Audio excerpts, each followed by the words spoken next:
মহল্লার মানুষ যদি চায় আমরা দূরে না গিয়েও অনেক ভালো কিছু করতে পারি, সেটার একটা দৃষ্টান্ত হয়ে থাকলো আলাদিয়ার আলগি গ্রামের উত্তরপাড়া। আসসালামু আলাইকুম রহমতুল্লাহ। মসজিদের জন্য কার্পেটের ব্যবস্থা রয়েছে এই মুহূর্তে ময়মনসিংহের স্বদেশী বাজারে। বিশেষ করে এই ভিডিওটা করা হলো আমাদের প্রবাসীদের প্রতি কৃতজ্ঞতা জানিয়ে। এক রাতের ব্যবধানে প্রবাসী ভাইরা চাইলে আসলে কি করতে পারেন। আমাদের মসজিদে যেখানে গত 10-15 বছরেও এত ভালো মানের কার্পেটের ব্যবস্থা হয়নি, সেখানে এক রাতের ব্যবধানে প্রবাসী ভাইদের অর্থায়নে আলহামদুলিল্লাহ বেশ ভালো মানের কার্পেট আমরা ক্রয় করছি। এটা হলো সেটা যেটা আসলে আমরা কিনছি। এখানে দেখাই, এবং এই পাশটাই দেখান যে আমাদের এটা কাটছে, এই পাশটা একটু দেখান। তো সেগুলো আমরা মসজিদের ভিতরের যে অংশটা পুরা অংশের জন্য আসলে নিচ্ছি।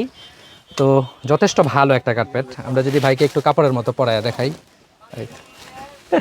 আলহামদুলিল্লাহ, এবং ভাইদের আন্তরিকতা পেয়েছি। এই মুহূর্তে রয়েছে দোকানটার নাম ভাই নিশু কার্পেট, স্বদেশী বাজারে অবস্থিত। আপনারা চাইলে আসতে পারেন। তো প্রবাসী ভাই যারা আসলে, আমি অবাক হচ্ছি যে আমাদের যে ছোট ছোট বাচ্চা ছেলেগুলো যারা বিদেশে গিয়েছে, কেউ 5,000, 4,000, 3,000 এমন করে দিয়েছে, এবং এলাকার অন্যান্য মানুষদের কারো সহযোগিতা তেমনভাবে নেয়নি। 2-1 যারা স্বেচ্ছায় অংশগ্রহণ করেছে, যেমন আমাদের সভাপতি সাহেব রয়েছেন, আরও 2-1 ভাই রয়েছেন, তারা অংশগ্রহণ করেছে, আমাদের ইমাম সাহেব অংশগ্রহণ করেছে। তারা ছাড়া পুরোটাই যারা আমাদের প্রবাসী ভাইরা রয়েছে তাদের অর্থায়নে।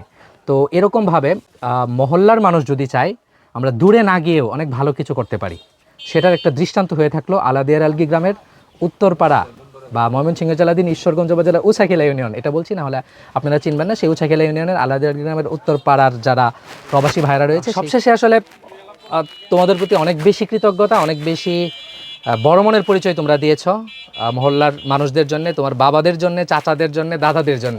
তারাই আসলে এখানে নামাজ পড়বে। আল্লাহ তাআলা তোমাদের এই কাজের উত্তম প্রতিদান দিক, এবং আমরা সবাই এরকম ভালো কাজের সাথে যেন থাকতে পারি। আমাদের এই আলাদিয়ার আলগি গ্রামের উত্তরপাড়া দৃষ্টান্ত হয়ে থাকুক সারা দেশের কাছে।